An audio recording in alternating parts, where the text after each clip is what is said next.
नमस्कार, मैं हूं अंकित कुमार सिंह और आप देख रहे हैं किसान तक। आज हम मखाना को लेके कुछ अहम जानकारियां और कुछ महत्वपूर्ण जानकारियां बताएंगे और ये चीज़ें बताएंगे किसान भाई हमारे। और वो जो ग्रेडिंग होती है मखाना को लेके क्या होती है और इससे किसानों को कितना फ़ायदा हो जाता है, जो मार्केट में बेचते हैं वो कितना में बेचते हैं और कितना में किसान के यहाँ से निकल के जाता है, ये सब हम चीज़ें बताएंगे। और इसके लिए हमारे साथ हैं धीरेन्द्र जी, जो कि दरभंगा ज़िले के रहने वाले हैं।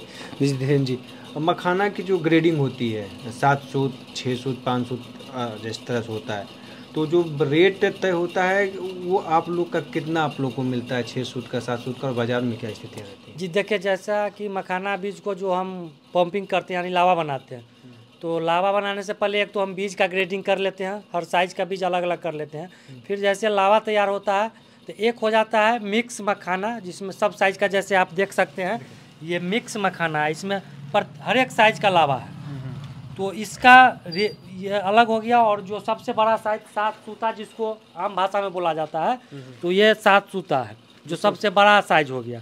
तो इसमें क्या है कि रसगुल्ला बोलते हैं। हाँ, इसी को रसगुल्ला साइज भी बोलते हैं। तो इसमें क्या है कि जो मिक्स मखाना है उसका रेट और हम उसका ग्रेडिंग कर दिए उसका रेट, उसमें अंतर आ जाता है, जिसको हम मूल्य संवर्धन कहते हैं। मिक्स मखाना जैसे अगर 500 रुपये है और वही चीज़ हम ग्रेडिंग कर लेते हैं, जैसे अभी 7 सूता का रेट मार्केट में 1000 रुपये है और मिक्स 500 है, तो हम 6 सूता है तो उसका 800 है। मतलब हर एक प्रत्येक साइज़ का अलग अलग है, मिक्स का अलग है। और इसमें क्या है कि मिक्स में से उसके बाद जो उसमें से थुर्री मुर्रा जो सबसे लो क्वालिटी का है वो निकल जाता है, जिसका रेट 80 से 100 रुपया मात्र नहीं मिलता है। लेकिन उसको हम पीस करके अगर आटा बना लेते हैं तो आटा भी 400 से 500 रुपये केजी बिक जा रहा है। दूसरी बात, अब आटा से अन्य बहुत सारा खाद्य उत्पाद बन रहा है, जैसे बिस्किट हो गया, उससे आटा का रोटी हो रहा है, आटा से बच्चे का हॉर्लिक्स, पास्ता, ये सभी बन रहा है। तो आप लोगों के लिए सर जो मंडी और तमाम चीज़ों की बातें होती थी, आप भी अगर आए तो हमें बता जाइए।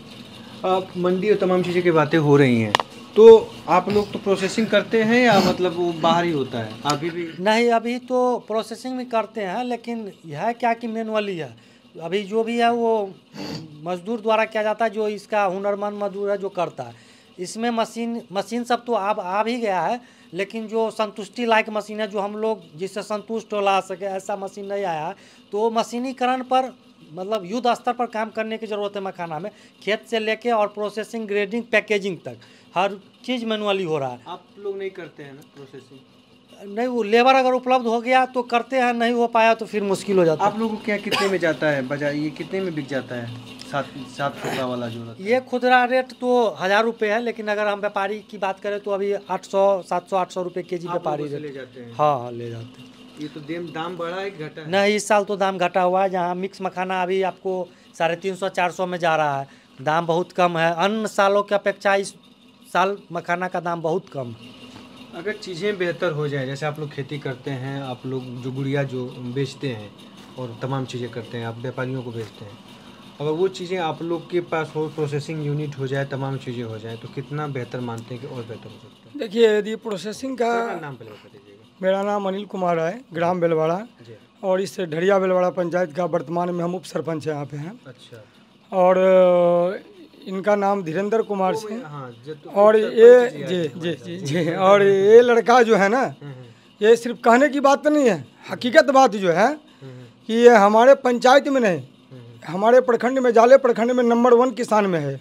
इसकी गिनती यदि आज के समय में गिनती किया जाए तो एक नंबर 1 किसान में मेहनती हम लोगों की बस की नहीं है, जितने मेहनत ये करते लेता है अपने दम पे, अपने बदौलत पे।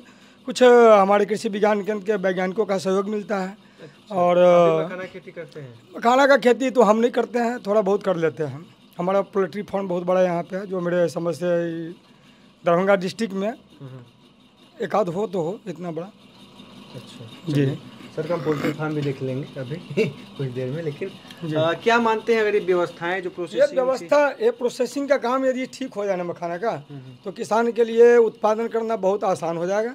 और मेन है उत्पादन तो हम कर लेते हैं, मखाना हो, धान हो, गेहूँ हो, कि जैसे काला गेहूँ है, चावल है, क्या है, तो गेहूँ है, चावल भी है, छोटा सा क्या नाम उसका है, मणिपुरी चावल भी है, धान उपजाता है।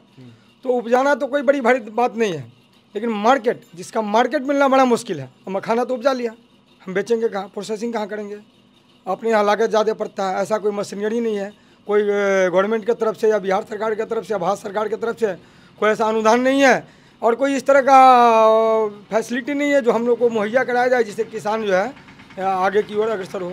बैंक के थ्रू जा रहे हैं, बैंक कितना दौड़ाएगा, पानी पिलाएगा, लोन उपलब्ध नहीं कराएगा, सारी जगह वो जानते हैं रिश्वत है। तो क्या ये चीज़ें बढ़ रही हैं खेती में चीज़ें, क्या लग रहा है कि मखाना के जो GI टैग पहचान मिला जी उसके बाद लोगों में खेती बढ़ी है कि कम हुई है? नहीं सर, खेती तो बढ़ी है, पिछले साल भी खेती था उससे ज़्यादा इस बार बढ़ी है।